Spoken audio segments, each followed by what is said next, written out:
বাংলাদেশ জাতীয়তাবাদী দল নাসিরনগর উপজেলা শাখা থেকে উপস্থিত নেতৃবৃন্দ, ছাত্র দল, যুব দল, কৃষক দল, শ্রমিক দল, জাসাস, মহিলা দল সহ উপস্থিত আমার সামনে বাংলাদেশ জাতীয়তাবাদী দল নাসিরনগর চকগুড়িয়া ইউনিয়নের নেতৃবৃন্দ।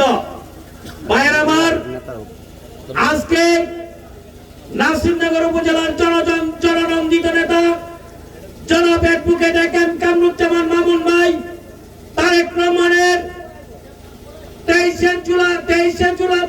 সালের 13 জুলাই রাষ্ট্র অবকাঠামো বিনির্মাণের 31 দফা বাস্তবায়ন করার লক্ষ্যে যে ঘোষণা দিয়েছিলেন তার বর্ণনা আমাদের আজকের প্রধান অতিথি দিবেন।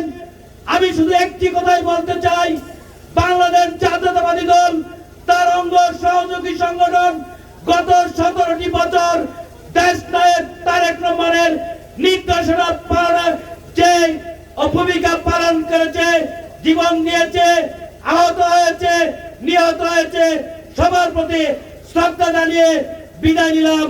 আল্লাহ হাফেজ।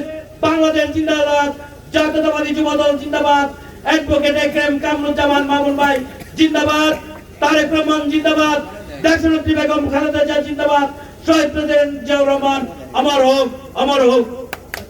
ধন্যবাদ। এই পর্যায়ে বক্তব্য নিয়ে আসছেন আজকের এই অনুষ্ঠানের 6 নং ওয়ার্ড বিএনপি কর্তৃক আয়োজিত আজকের এই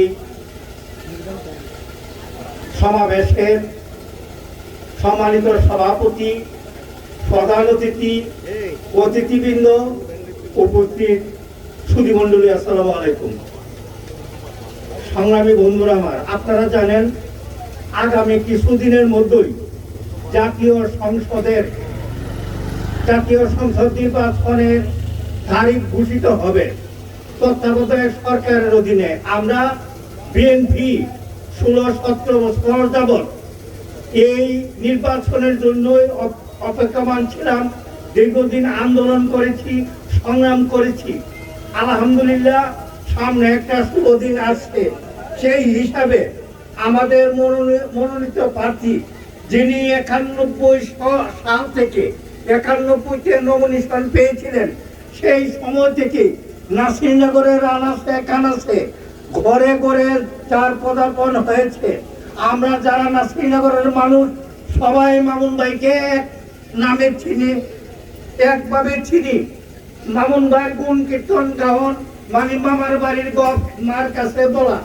মামুন ভাই আজকে একজন ব্যক্তি নয়, একজন মানুষ নয়, শুধু নাসিরনগরের সন্তান নয়।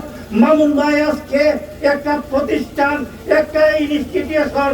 আপনারা দেখেছেন ভারের নির্বাচন করে, আইনজীবী সমিতির নির্বাচন করে, যিনি দুবার সাধারণ সম্পাদক নির্বাচিত হয়েছেন, দুবার সভাপতি নির্বাচিত হয়ে সারা ব্রাহ্মণবাড়িয়ার মধ্যে পরিচিত হয়েছেন। এবার জাতীয় পর্যায়ে